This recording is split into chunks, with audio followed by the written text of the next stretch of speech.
নমস্কার। মুখোমুখি স্টুডিও ত্রিপুরায় আপনাদের সকলকে স্বাগত। আপনাদের সঙ্গে রয়েছি সারিতা। আজকের মুখোমুখি স্টুডিও ত্রিপুরায় আমাদের সঙ্গে রয়েছেন রাজ্যের বিশিষ্ট আইনজীবী কৌশিক। আজকে আমরা ভারতীয় ন্যায় সংহিতার বিভিন্ন বিষয় সম্পর্কে ওনার কাছ থেকে জানব। প্রথমেই যে বিষয়টা, যে পুরাতন আইনকে পরিবর্তন করে যে নতুন ফৌজদারি আইন বা ভারতীয় ন্যায় সংহিতা নিয়ে আসা হচ্ছে, তাতে কি ধরনের পরিবর্তন আপনি দেখবেন?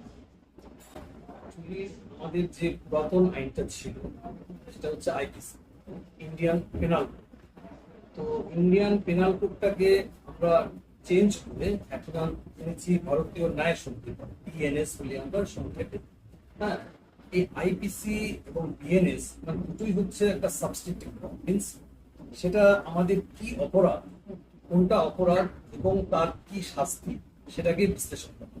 বিশেষ করে যেমন ছিল আইপিসিতে বিভিন্ন অফেন্সকে ডেসক্রাইব করতো, ডিফাইন করতো কিভাবে এটা অফেন্স, কি অফেন্স আর তার কি পানিশমেন্ট হবে সেটাকে রেফার করতো। তো সেই আইনটাকে 2024 সালে আমরা পরিবর্তন করে বিএনএস করেছি, ভারতীয় ন্যায় সংহিতা। হ্যাঁ, পরিবর্তন বলতে প্রথম কথা হচ্ছে সেটা নামের একটা পরিবর্তন। হ্যাঁ, আমরা ভারতীয় একটা নাম ব্যবহার করেছি আইনটার ভিতর, যেটা ইন্ডিয়ান পেনাল কোড, যেটা ইংরেজ আমল থেকে চলে আসছিল, সেটাকে পরিবর্তন করে ভারতীয় নাম দিয়ে আমরা করেছি, ভারতীয় ন্যায় সংহিতা করেছি। সেটা একটা পরিবর্তন। এছাড়া কিছু কিছু কিছু ক্ষেত্রে কিছু কিছু অপরাধ যেমন নতুন ভাবে আমরা ইন্ট্রোডিউস করার চেষ্টা করা হয়েছে, যেমন নতুন দিয়েছে। তাছাড়া ম্যাক্সিমাম যে আইন ছিল, পুরাতন আইন এবং বর্তমান আইন ঠিকই আছে। হ্যাঁ, কিন্তু সেখানে নতুন কিছু জিনিসকে মানে ইন্ট্রোডিউস করা হয়েছে। নতুন যে কিছু জিনিসকে ইন্ট্রোডিউস করা হয়েছে সেগুলি কি ধরনের ইন্ট্রোডাকশন, যেমন বলতে হয় স্ন্যাচিং। সাপোজ আমাদের আগের আইনে এরকম স্ন্যাচিং বলে কোনো ওয়ার্ড আমরা ব্যবহার করিনি, যেটা বর্তমান আইনে আমরা নতুন ভাবে ব্যবহার করছি। বা যেটাকে বলে অর্গানাইজড ক্রাইম, আমাদের পুরাতন আইনে এরকম অর্গানাইজড ক্রাইম বলে কোনো ডেফিনেশন ছিল না। নতুন আইনে আমরা কিন্তু একটা অর্গানাইজড ক্রাইম এনেছি, যেখানে আমরা দেখাতে পারবো যেখানে অনেকে মিলে আমরা একটা ক্রাইম করছি। হ্যাঁ, সেই অর্গানাইজড ক্রাইমকে আমরা দুটো পার্ট করেছি, একটা অর্গানাইজড ক্রাইম এবং একটা পেটি অর্গানাইজড ক্রাইম। ছোট ছোট ক্রাইম গুলিও দেখা যায়, যেমন স্টিলিং, চুরি, অনেক কিছু হচ্ছে। সেগুলি যদি অর্গানাইজড হয়, বেশি লোক মিলে হয়, সেক্ষেত্রে নতুন ভাবে আমরা এটাকে আমরা আইনের চোখে নিয়ে এসেছি যে এটা অপরাধ হবে। তাছাড়া যে খুব একটা পরিবর্তন হয়েছে তা না, ড্রাস্টিক্যালি যে চেঞ্জ হয়ে গেছে তা না, কিন্তু আমরা নতুন আইনকে, নতুন মোড়কে, নতুন নাম দিয়ে কিছু নতুন জিনিসকে ইন্ট্রোডিউস করে আমরা পরিবর্তনটা এনেছি, নতুন আইন পরিবর্তিত হয়েছে। এই পরিবর্তনের ফলে আমাদের সোসাইটি, আমাদের মানে সমাজে কি পরিবর্তন পরিলক্ষিত হচ্ছে? অ্যাকচুয়ালি হ্যাঁ, আমাদের যে সাবজেক্টটা ল, ক্রাইম বা বিভিন্ন আইন, এটা খুব ডাইনামিক। ডাইনামিক কেন বলতে হচ্ছে, সমাজের বিভিন্ন পরিবর্তনের সঙ্গে আমাদের ক্রাইমের ডেফিনেশনটা বদলে যাচ্ছে। হ্যাঁ, বিভিন্ন যেমন আমাদের এখন মোবাইল ইউজ করছি, কম্পিউটার ইউজ করছি। যখন আইনগুলি তৈরি হয়েছিল সেটা সেরকম ভাবে প্রচলন ছিল। হ্যাঁ, অতএব যখন সমাজ পরিবর্তন হয়েছে, বিভিন্ন অপরাধ তার ডাইমেনশন চেঞ্জ করেছে, অপরাধের ধরন বদলে গেছে, অপরাধ অন্যভাবে হচ্ছে, সেগুলির সাথে পরিবর্তনকে আমরা লক্ষ্য করে মাথায় রেখে সেই আজকের এই নতুন আইনের পরিবর্তন, মানে সমাজের সাথে পরিবর্তিত হয়েছে আমাদের আইন। হ্যাঁ, তো আমাদের আইনের জন্য সমাজ পরিবর্তন হয়নি, কিন্তু সমাজের এই পরিবর্তনটার জন্যই আমরা আইনটাকে পরিবর্তন করতে হয়তো বাধ্য হয়েছি। কিছু নতুন আইন আমরা ইন্ট্রোডিউস করা হয়েছে, নতুন ভাবে, নতুন চোখে আইনগুলিকে দেখা হয়েছে। তাহলে সমাজের সমাজে অবশ্যই, যেমন আমরা ক্রাইম ছিল, অর্গানাইজড ক্রাইমের ক্ষেত্রে বলছিলাম, এবং যে স্ন্যাচিং বা আরো কিছু কিছু অফেন্স, নতুন নতুন অফেন্স যেগুলি আমাদের আওতায় ছিল। হ্যাঁ, যে এটা অফেন্স হচ্ছে, ঠিক আছে, ভয়েজারির, হ্যাঁ, তারপরে হচ্ছে পেটি অফেন্স, সেগুলিকে আমরা এখন নতুন ভাবে আইনের চোখে পানিশেবল করে আনা হয়েছে। কিছু কিছু ক্ষেত্রে পানিশমেন্ট গুলি বাড়ানো হয়েছে, বিশেষ করে মহিলা সংক্রান্ত আইনের ক্ষেত্রে অনেক শক্তিশালী আইন তৈরি করা হয়েছে।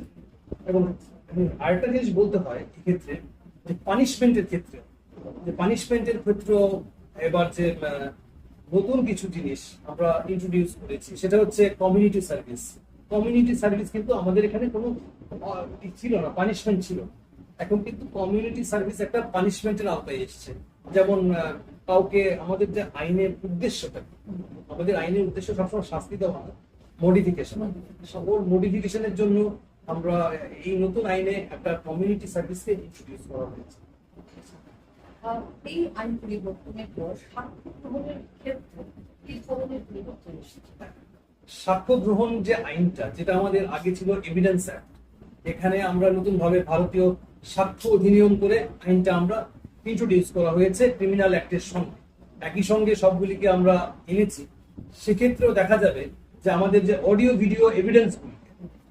ভিডিও এভিডেন্সের ক্ষেত্রে অনেক বেশি মর্যাদা দেওয়া হয়েছে। এগুলিকে সামনে তুলে আনা হয়েছে যে আমরা এখন থেকে অডিও ভিডিওতে রেকর্ডিং করবো, বা আমাদের যে 161 স্টেটমেন্ট Record করে রাখা হবে, যে প্রিভিয়াস স্টেটমেন্ট গুলি রেকর্ড হতো একরকম ভাবে, সেখানে আমাদের অডিও ভিডিও ভাবে রেকর্ড করা হবে, সেগুলি কোর্টে প্লেস করা হবে। সাক্ষী আগে কি বলেছিল, বর্তমানে কি বলছে, সেগুলি দেখার জন্যই আসলে আইনটাকে পরিবর্তন করা হয়েছে।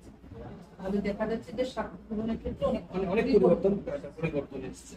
এই আইন মানে এই পরিবর্তনের ফলে আমাদের সোসাইটি, আমাদের সমাজ কতটা উপকৃত হবে? না, এখানে সত্যি বলতে সমাজের জন্যই যেহেতু আইন, এখন যেমন অফেন্সটা অনেক চেঞ্জ হয়ে গেছে। আজকাল মোবাইলের মাধ্যমে অনেক অফেন্স হচ্ছে, যেটা তখন পুরাতন আইনে ছিল না, বা অ্যামেন্ডমেন্ট কিছু হয়েছিল, কিন্তু তারপরেও যে নতুন মোড়কে যে মোবাইল, তারপরে ওই ডিজিটাল সিগনেচার, ডিজিটাল অমুক করে যে অফেন্স গুলি হচ্ছিল, সেগুলির দিকে নজর দিয়ে যাতে নতুন সমাজে ওই অপরাধগুলিকে আমরা ঠেকাতে পারি, আটকাতে পারি, তার জন্যই ইন্ট্রোডাকশন। আইনজীবী হিসাবে এই পরিবর্তন আপনি কি দৃষ্টিভঙ্গিতে দেখছেন? আইনজীবী হিসেবে যদি বলতে হয়, অ্যাকচুয়ালি আমাদের যে আইনের ছাত্র যারা, তারা একটা সমস্যার সম্মুখীনটা হয়েছে এরকম ভাবে যে আমরা এতদিন ধরে প্র্যাকটিস করে আসছি। হ্যাঁ, একটা আমাদের মধ্যে ঢুকে গেছে কোন সেকশন কি আসল বিষয়, সেগুলিকে আবার নতুন করে আমাদের পড়তে হচ্ছে, নতুন করে দেখতে হচ্ছে। সেই একটা সমস্যা আমরা সম্মুখীন হচ্ছি ঠিকই। হ্যাঁ, হয়তো আপ টু ডেট করতে গিয়ে আমাদের আরো পড়াশোনা করতে হচ্ছে, নতুন কিছু ডেফিনেশন চেঞ্জ হয়েছে, নতুন আইনের ইন্ট্রোডাকশন হয়েছে।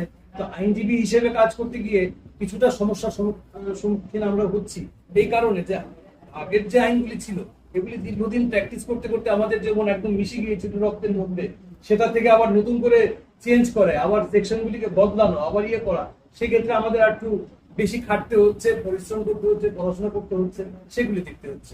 তো আইনজীবী হিসেবে বলবো যে না, নতুন আইন যেমন সমাজের সঙ্গে দরকার, হ্যাঁ, সেক্ষেত্রে আইনজীবীদেরও মানে অনেক বেশি পরিশ্রম করতে হবে, সেটা মানুষকে বোঝাতে হবে, মানুষের কাছে নিয়ে পৌঁছাতে হবে।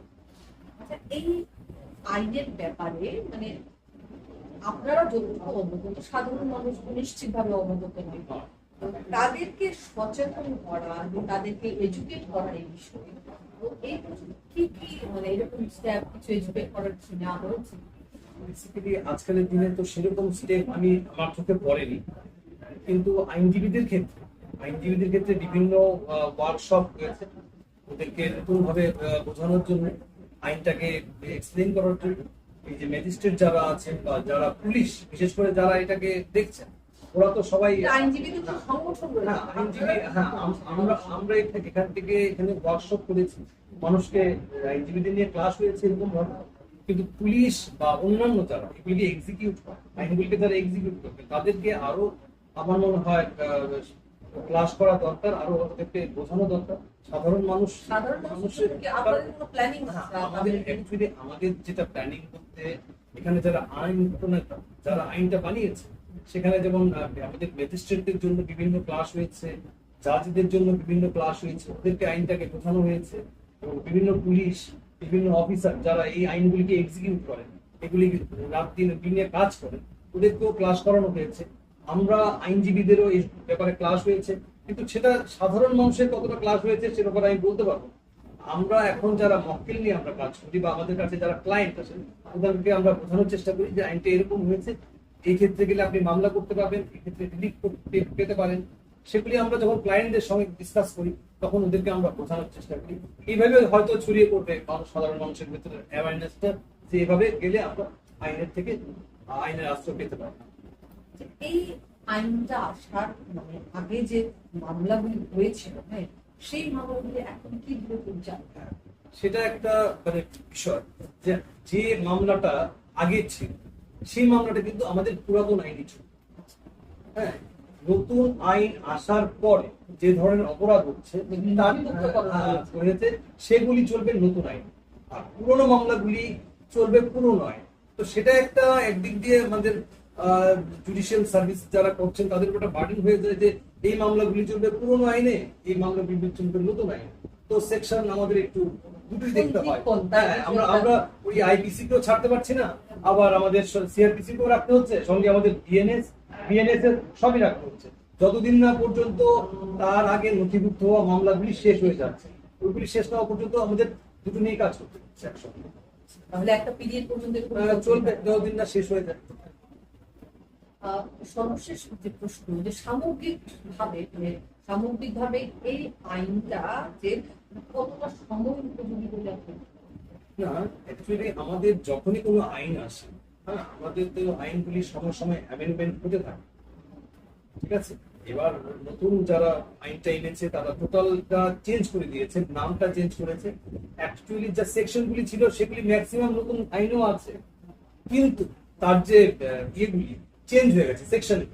হয়তো যেটা সেকশন ছিল 120B সেটা হয়ে গেছে অন্য সেকশন, হ্যাঁ 61, এরকম ভাবে বিভিন্ন জায়গায় তার প্লেসমেন্ট চেঞ্জ হয়ে গেছে। তো আমরা হয়তো ওই আইনটা জানি, আইনটা জানা আছে আমাদের, কিন্তু আমাদেরকে নতুন করে সার্চ করতে হচ্ছে যে এটা কোথায় আছে। এই আইনটা একই ভাষা একই সবকিছু, কিন্তু নতুন ভাবে আমাদের খুঁজে বার করতে হচ্ছে এটা কোথায় আছে। তো সেই হিসেবে আমাদের মানে পরিশ্রমটা একটু বেড়ে গেছে। দেখতে হয় যে পুরোনো আইনটা এটা ছিল, নতুন আইনটা এটা হয়েছে, হয়তো সেমই আছে, একই আছে, কোনো বদলায়নি, কিন্তু আমাদের খুঁজে বার করতে হয়, দেখতে হয় যে এটা এখানে ছিল, সেখান থেকে সরিয়ে আরেকখানে নিয়ে যাওয়া হয়েছে। সেই ব্যাপারে আমাদের সময় উপযোগিতার ব্যাপার, হ্যাঁ, কিছু কিছু জিনিস যে ইন্ট্রোডিউস করা হয়েছে, যে বললাম ডিজিটাল এভিডেন্সের ক্ষেত্রে বা নতুন নতুন অর্গানাইজড ক্রাইমের ক্ষেত্রে, ওই স্ন্যাচিং এর ক্ষেত্রে, তারপরে যেমন কমিউনিটি সার্ভিসের ক্ষেত্রে, এগুলি যেমন ইন্ট্রোডিউস করা হয়েছে, সঙ্গে আছে আরো কিছু নতুন জিনিস। বলতে গেলে বলতে হয়, আমি একটু দেখে বলছি আপনাদের, বইটা দেখি যে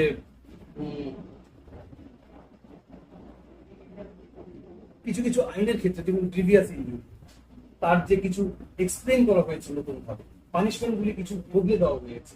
যেমন এক্সিডেন্টের ক্ষেত্রে আগে যেরকম 2 বছর পানিশমেন্ট ছিল, সেক্ষেত্রে এই পানিশমেন্টটাকে বাড়িয়ে 5 বছর করা হয়েছে। এবং অবশ্য ডাক্তারদের ক্ষেত্রে যে রাশ এন্ড নেগলিজেন্ট অ্যাক্ট, সেক্ষেত্রে পানিশমেন্টটা 2 বছর হয়েছে, কিন্তু অন্যান্য যে মোটর ভেহিকল অ্যাক্সিডেন্ট হয়েছে সেই ক্ষেত্রে আমাদের পানিশমেন্টটা বাড়িয়ে দেওয়া হয়েছে। কিছু সমাজের সঙ্গে তাল রেখে মিলিয়ে বাড়ানো হয়েছে, এটাই সমাজের পরিবর্তনের সঙ্গে যে পরিবর্তন হয় সেটা সমুদ্রী বলা যায়। এখন বর্তমান যুগের সঙ্গে মিলিয়ে আমাদের আইনটা বলা হয়েছে। অসংখ্য ধন্যবাদ আপনাকে। আজকের মতন আমরা এখানে শেষ করলাম। সঙ্গে থাকবেন স্টুডিও।